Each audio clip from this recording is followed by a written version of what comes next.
for us, we believe coffee is about relationships from the producer all the way through to our clients.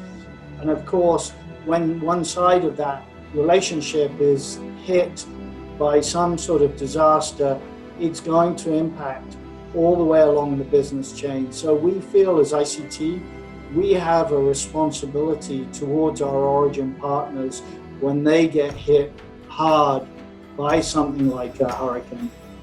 So this is something that is going to make a lot of farmers stop doing coffee, because it's not only a loss, but it's also a tragedy. When we started getting rain from the first hurricane, there was some damage in some specific areas, right?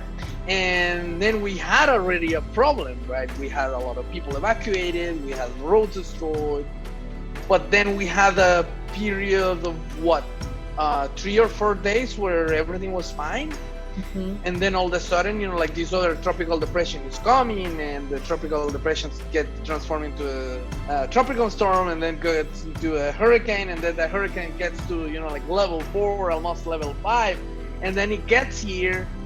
The second hurricane just came to make everything like a lot worse.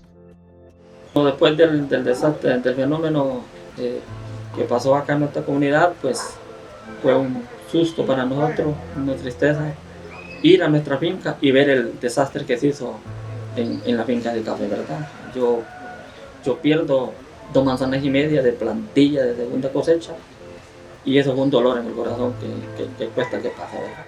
Afligido y todo, porque usted sabe que lo que uno pierde no jamás ni nunca se puede recuperar después. Hay que echarle ganas de vuelta a trabajar para ver de volver a reponer eso.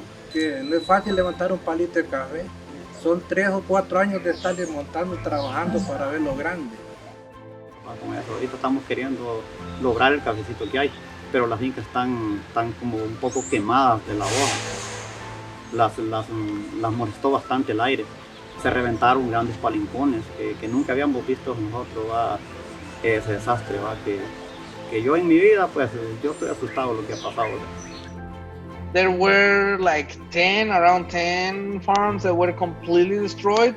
Oh wow. The rest are just partially damaged. Mm-hmm. The biggest problem is the access to the farms. There's one specific path in San Jose de Oriente that now, the road now is like a 100-meter hole. Oh right. That there's no way, like to access. So a lot of infrastructural investment is going to be needed.